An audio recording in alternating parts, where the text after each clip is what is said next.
Selamat malam semuanya, perkenalkan saya Anggun Akita Dwi Malasanov dari Program Studi Teknologi Rekayasa Otomasi Angkatan 2024 dengan NIM 440-3246-2001, kelas praktikum A kelompok 5.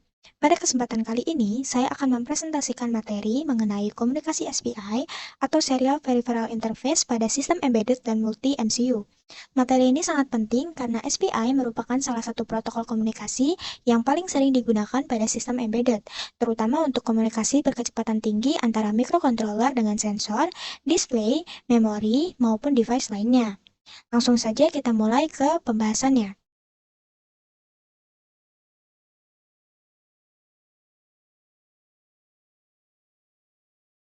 Pada slide yang kedua, kita akan masuk ke dasar utama dari komunikasi SPI. SPI atau Serial Peripheral Interface adalah protokol komunikasi serial sinkronus yang bekerja menggunakan clock. Disebut sinkronus karena proses pengiriman data selalu disinkronkan menggunakan sinyal clock dari master. Dalam SPI sendiri terdapat 4 jalur utama. Yang pertama adalah MOSI atau Master Out Slave In. Jalur ini digunakan untuk mengirim data dari master menuju slave. Yang kedua adalah MISO atau Master In Slave Out. Jalur ini digunakan untuk mengirim data dari slave menuju master. Kemudian ada SCLK atau Serial Clock. Clock ini dihasilkan oleh master yang digunakan sebagai sinkronasi pengiriman bit. Lalu yang terakhir adalah CS atau chip select yang digunakan untuk memilih slave mana yang aktif. Berbeda dengan I2C yang menggunakan addressing, pada SPI setiap slave itu dipilih menggunakan jalur chip select masing-masing. Kelebihan dari SPI sendiri adalah kecepatannya sangat tinggi dan mendukung full duplex communication. Artinya, di sini master bisa mengirim dan menerima data secara bersamaan. Karena itu, SPI sering digunakan pada TFT display, SD card, ADC eksternal, DAC eksternal, sensor high speed, dan komunikasi antar microcontroller. Pada sistem embedded modern, SPI ini menjadi salah satu komunikasi yang sangat penting karena throughput-nya itu sangat tinggi dan latency-nya itu sangat rendah. Pada slide ini terdapat anatomi dari protokol. Selanjutnya, untuk slide yang ketiga, dijelaskan mengenai timing pada komunikasi SPI. Timing merupakan bagian yang sangat penting karena SPI bekerja berdasarkan sinkronasi clock. Di sini terdapat dua parameter utama yaitu CPOL dan CPHA. CPOL atau clock polarity menentukan kondisi idle clock. Jadi di sini apakah clock itu berada pada kondisi low atau high saat digunakan. Sedangkan untuk CPHA sendiri atau clock phase itu menentukan kapan data dibaca dan kapan data berubah. Dari kombinasi CPOL dan CPHA ini terbentuk 4 mode SPI. Ada mode 0, mode 1, mode 2, dan mode 3. Selanjutnya, pada slide ini terdapat perbandingan antara SPI dan UART dan I2C. Dari sisi kecepatannya sendiri, SPI itu memiliki transfer rate yang paling tinggi. SPI juga mendukung full duplex communication, sehingga pengiriman dan penerima data itu dapat berlangsung bersamaan. Namun, pada SPI sendiri itu membutuhkan lebih banyak jalur komunikasi dibanding UART dan I2C. Sedangkan untuk UART sendiri itu lebih sederhana karena hanya membutuhkan TX dan RX. Sedangkan untuk I2C sendiri itu lebih unggul pada jumlah perangkat karena hanya menggunakan 2 jalur. Nah, untuk SPI sendiri, itu biasanya dipilih untuk aplikasi yang membutuhkan transfer data cepat, komunikasi real-time, contohnya seperti pada display TFT, sensor high speed, SD card, ADC eksternal, dan lain sebagainya. Selanjutnya,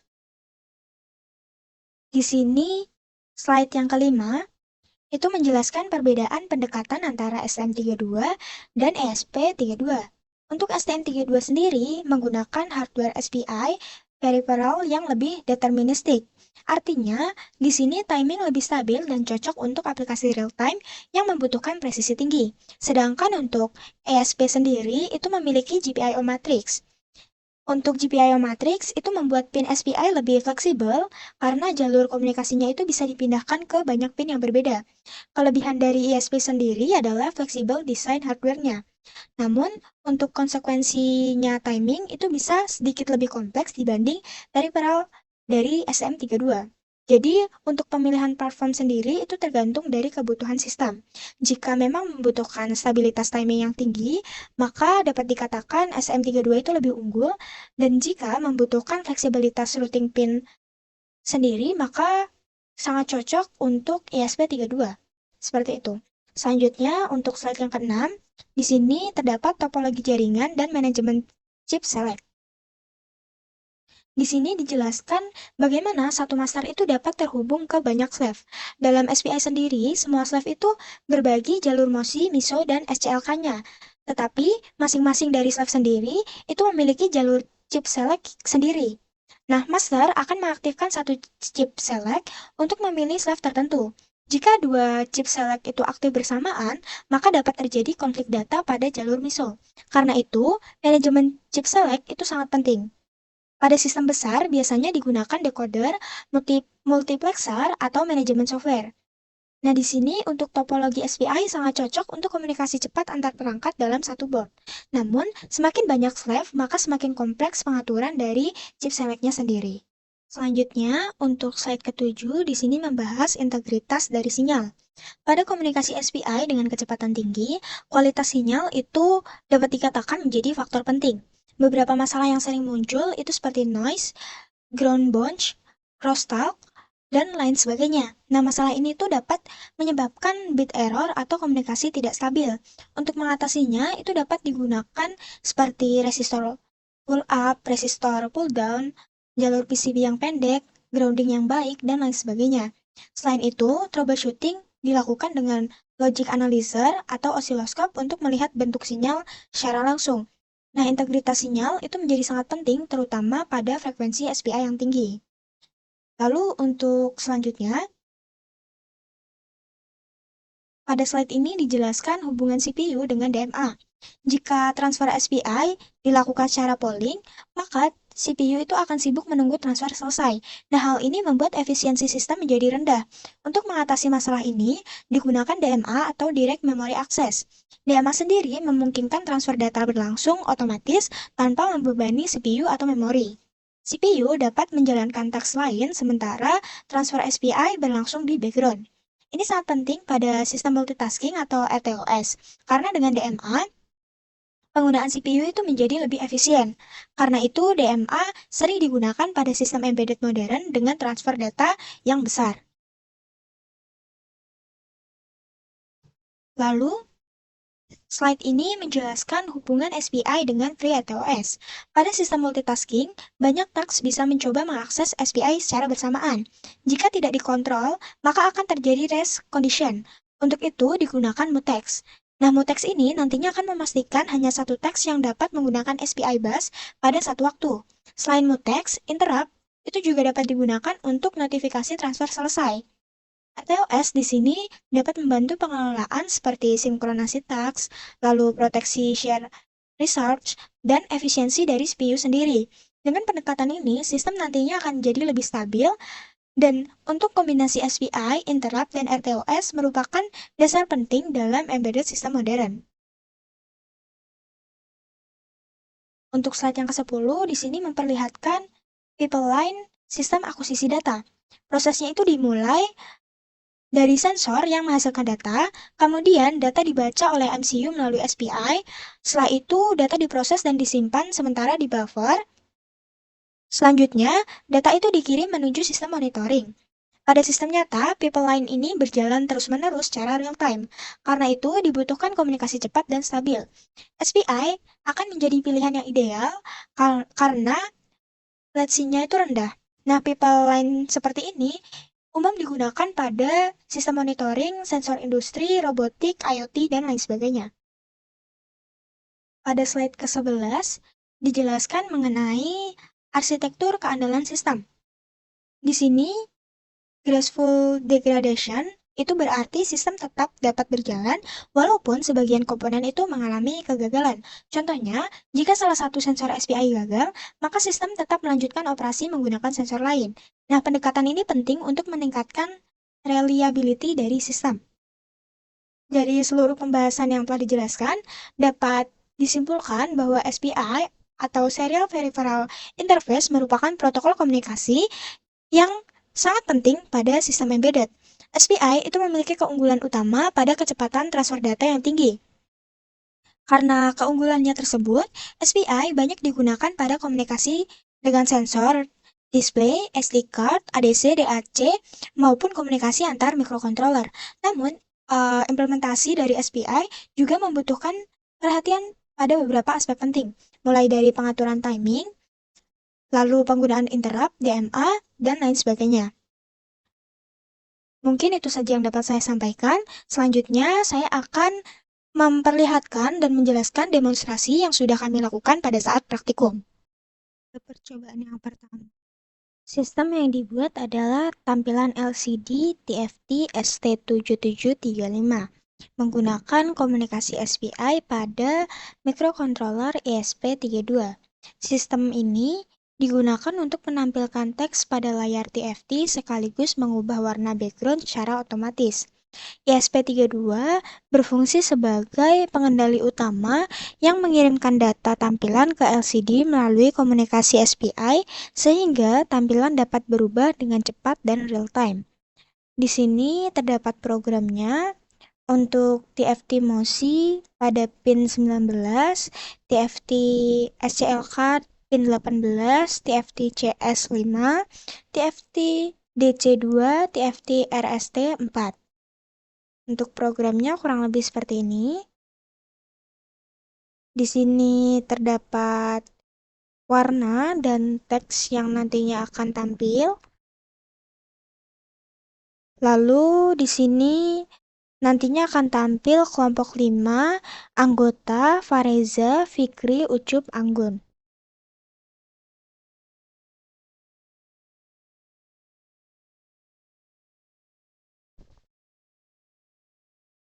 Untuk warnanya terdapat di sini ada putih, merah, hijau, biru, kuning, hitam, magenta, dan lain sebagainya.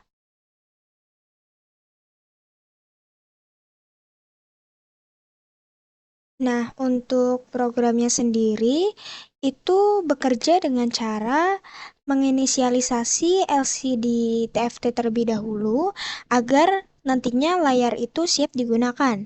Setelah itu, program di sini akan menampilkan beberapa tulisan seperti judul modul dan nama anggota kelompok pada layar TFT. Selanjutnya, program akan membuat beberapa pilihan warna background yang akan ditampilkan secara bergantian. Kemudian, program akan melakukan perulangan sehingga warna background LCD itu dapat berubah secara otomatis. Berubahnya itu setiap beberapa detik, bersamaan dengan perubahan warna tersebut. Lalu, untuk informasi warna yang sedang aktif juga nantinya akan ditampilkan pada serial monitor. Jadi, tidak hanya di LCD-nya saja, namun di serial monitor itu juga akan tampil.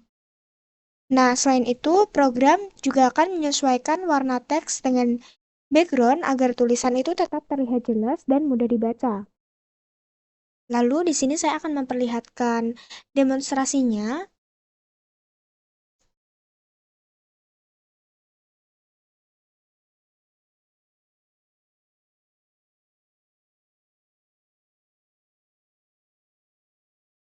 Cobaan yang pertama.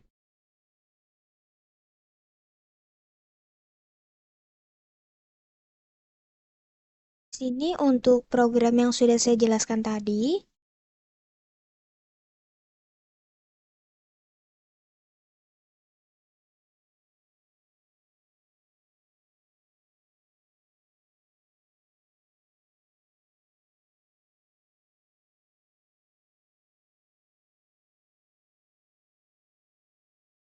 rangkaiannya seperti ini. ISP, dan LCD TFT. Di sini dapat kita lihat modul 7, nah ini warna merah, modul 7 SPI modul dan storage, kelompok 5, anggota Fareza Fikri Ucup Anggun. Berganti warna. Nah, tulisannya ini menyesuaikan supaya terlihat jelas.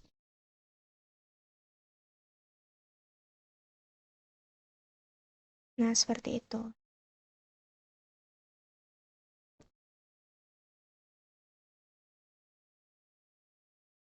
Di serial monitornya juga tampil.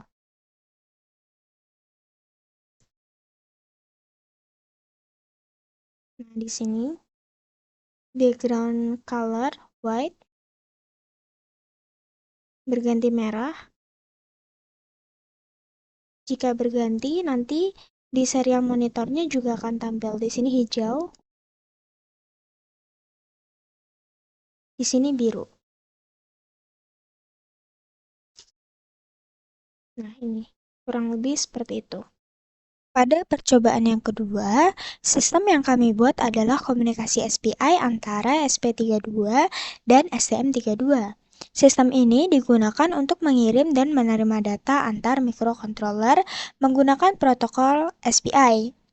Pada percobaan yang ini, SP32 nantinya akan bertugas mengirimkan pesan Hello World ke STM32. Kemudian STM32 akan menerima pesan tersebut dan akan mengirimkan balasan kembali ke SP32. Di sini untuk ESP32 sebagai masternya dan STM32 sebagai slave. Untuk pinnya sendiri, pin SS-nya 5, SCK-nya 18, MISO-nya 19, MOSI-nya 23. Untuk programnya, cara mengatur ESP-nya itu sebagai SPI master yang sudah saya jelaskan tadi, dan STM32 sebagai slave. Pada SP32 di sini sudah diinisiasi untuk pin SPI-nya. Lalu setelah sistem nantinya aktif, SP32 akan mengirimkan seperti panjang pesan dan isi pesan Hello World ke STM32 melalui SPI. Setelah data sudah dikirim, SP32 kemudian akan menunggu balasan dari STM32. Jika STM32 berhasil menerima data, maka STM32 akan mengirimkan kembali pesan yang sama beserta pesan status bahwa data berhasil diterima. Seluruh hasil komunikasi akan ditampilkan pada serial monitor SP32.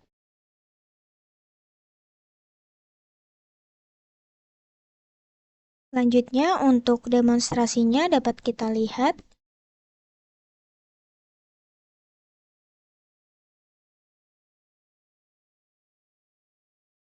Di sini,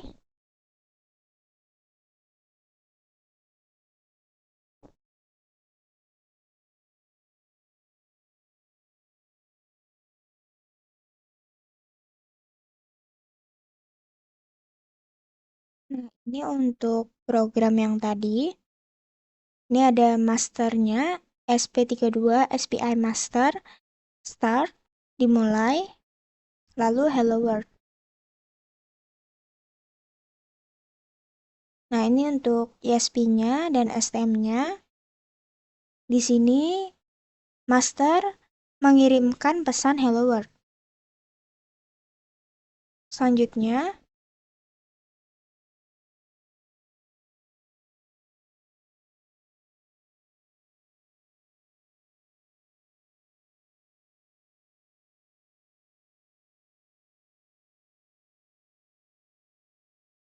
di sini untuk rangkaiannya ada ISP dan STM, seperti yang sudah saya jelaskan tadi. Cobaan yang ketiga, sistem yang kami buat adalah pembacaan dan penulisan data pada SD card menggunakan komunikasi SPI pada SP32.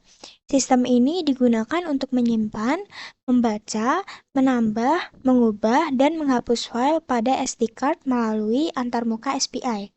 Pada percobaan ini, SP32 nantinya berfungsi sebagai master SPI yang mengontrol proses komunikasi dengan modul SD card sehingga data dapat disimpan sebagai file layaknya media penyimpanan pada komputer.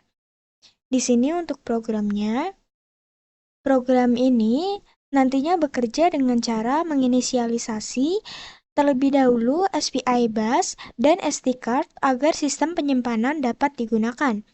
Setelah SD card-nya berhasil terhubung, program akan melakukan beberapa pengujian seperti membuat file baru, menulis data ke file, membaca isi file, menambah data ke file, melihat ukuran file, mengganti nama file, hingga menghapus file. Selain itu, program juga membuat file CSV yang berisi data seperti timestamp, temperatur, dan humidity untuk simulasi penyimpanan data sensor. Setelah seluruh pengujian selesai, program akan menjalankan continuous write test, yaitu proses penulisan data log secara terus-menerus ke dalam file pada SD card setiap beberapa detik.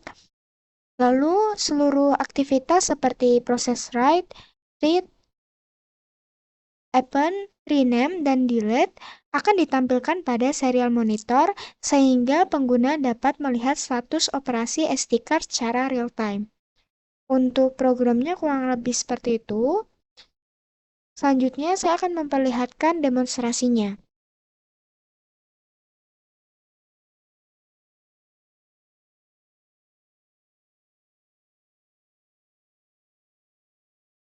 Untuk demonstrasinya seperti ini.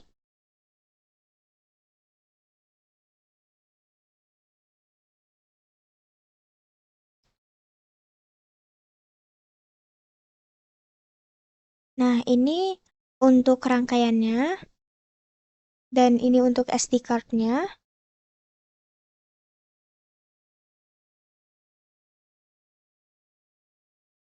Lalu untuk serial monitornya akan terbaca seperti ini.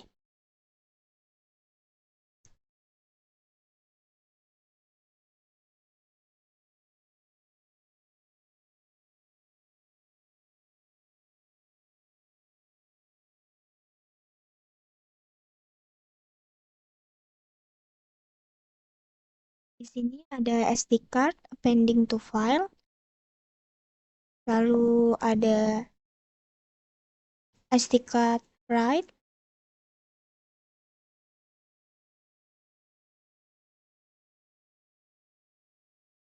Dan ada timestamp-nya, seperti itu.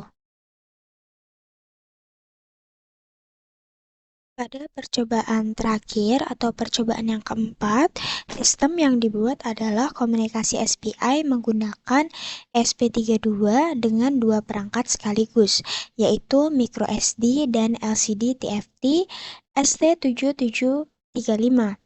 Nah, sistem ini digunakan untuk menampilkan data pada LCD TFT sekaligus dapat menyimpan data ke SD card secara bersamaan menggunakan FreeRTOS. Pada percobaan ini, SP32 berfungsi sebagai master SPI yang mengontrol komunikasi dengan kedua perangkat melalui jalur SPI yang sama. Selain itu, sistem juga melakukan multitasking FreeRTOS sehingga proses penulisan data ke SD card dan update tampilan LCD dapat berjalan secara paralel. Di sini untuk programnya, TFT CS pin 15, TFT DC pin 2, TFT RST pin 4.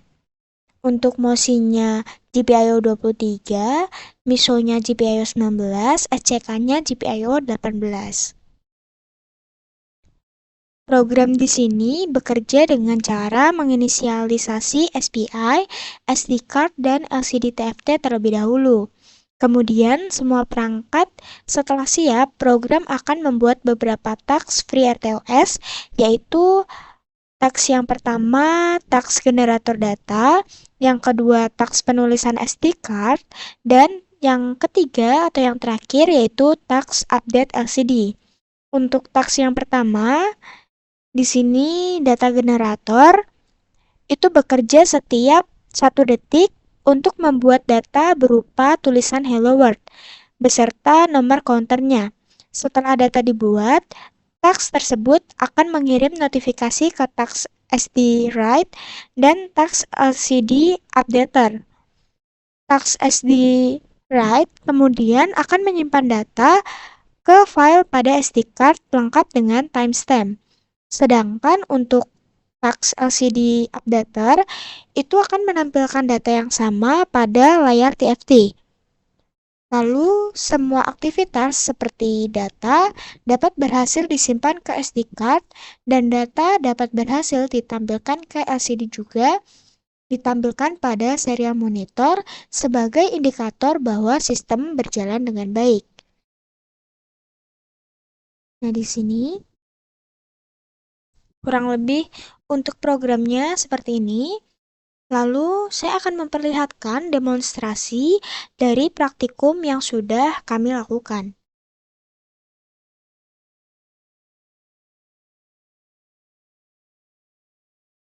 Untuk percobaan yang keempat atau percobaan yang terakhir. Ini sudah dijalankan, ini menggunakan program yang tadi, dan hasilnya seperti ini. LCD TFT-nya nyala dan terdapat tulisan Hello World, serta terdapat nomor counternya. Kurang lebih untuk percobaan 4 seperti ini.